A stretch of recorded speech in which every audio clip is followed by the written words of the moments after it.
The GOP needs 39 seats to take control of the House, 10 to win the Senate. If you're betting on gridlock, is that good for stocks? And which sectors tend to benefit? Adam Bold is founder and CEO of the Mutual Fund Store. Ron Carson is founder and CEO of Carson Wealth Management Group. Ron, you know what's interesting is, the conventional wisdom is gridlock good for markets. But a lot of really smart investors recently have been telling us, no, in this case, we don't want gridlock. They want to know what the new rules are, and they want to know them soon. Not gridlock and putting it all, kicking the ball down the road. What do you think is better?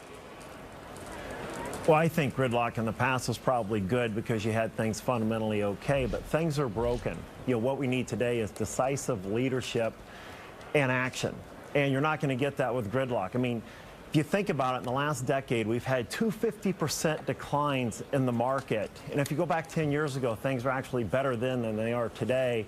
I'd say there's a lot of heavy lifting that needs to go on out there. And so I don't think the traditional belief that gridlock is good. It's sort of like I'm a pilot, and so you're flying along, and I've got red warning lights flashing.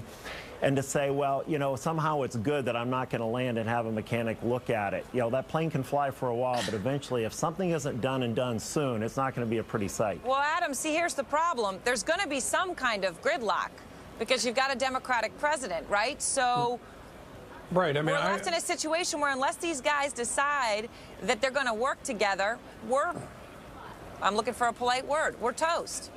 Yeah, but Aaron, I mean, I would be very wary of saying this time is different than in the past.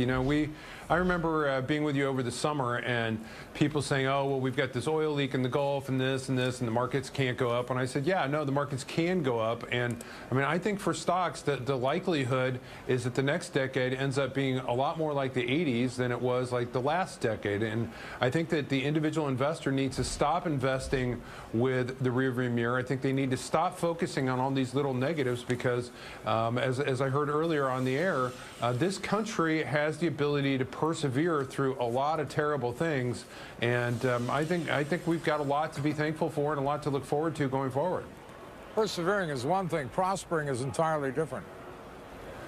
Well, I think we can prosper. Look, corporate earnings, we had a reset. We had all these companies that went and readjusted their cost structures, and I think that when you have those kind of economic turmoil, it's probably good to have that once every decade or so. It allows you to get rid of the fat and kind of got a reset. Now we've got revenues that are actually going up with reduced cost structures, and companies are going to make more money than they've ever made before. That's going to lead stock prices higher. Ron, I don't want to be a wet blanket, but I can sure make a bad case for the next decade that Adam's so confident about. I mean, we talk to business leaders on this program all the time, and the thing we hear over and over and over and over again is there's no demand for goods and services. And we had some small business people who said, the tax cuts don't do any good because we don't have the business. So unless we come up with some kind of demand stimulation, which Republicans are against, and they're going to control the House, I tend to agree with Aaron that we're going to get into some kind of gridlock here that just isn't going to be good. Well, I don't think it's going to be good. And look, I don't like being bearish. The prudent thing is to be a realist and take a look at the risks that are right in front of us today. And unfortunately, there's too many people like Adam that believe a lot of little negatives. I'd argue they're huge negatives.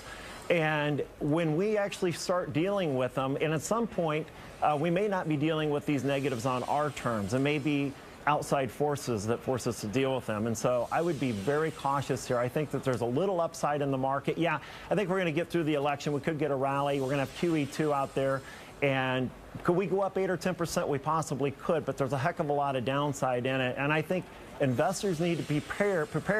If you're going to fly in that plane with the red flashers going, I'd suggest you have a parachute and a life raft if you want to survive. What would those be? Gold? Well, I think gold is a good place. I think you should have some right. protection with options in here. I mean, for a relatively modest amount, you can protect your portfolio. There's some MLPs out there that we like, gold that we like.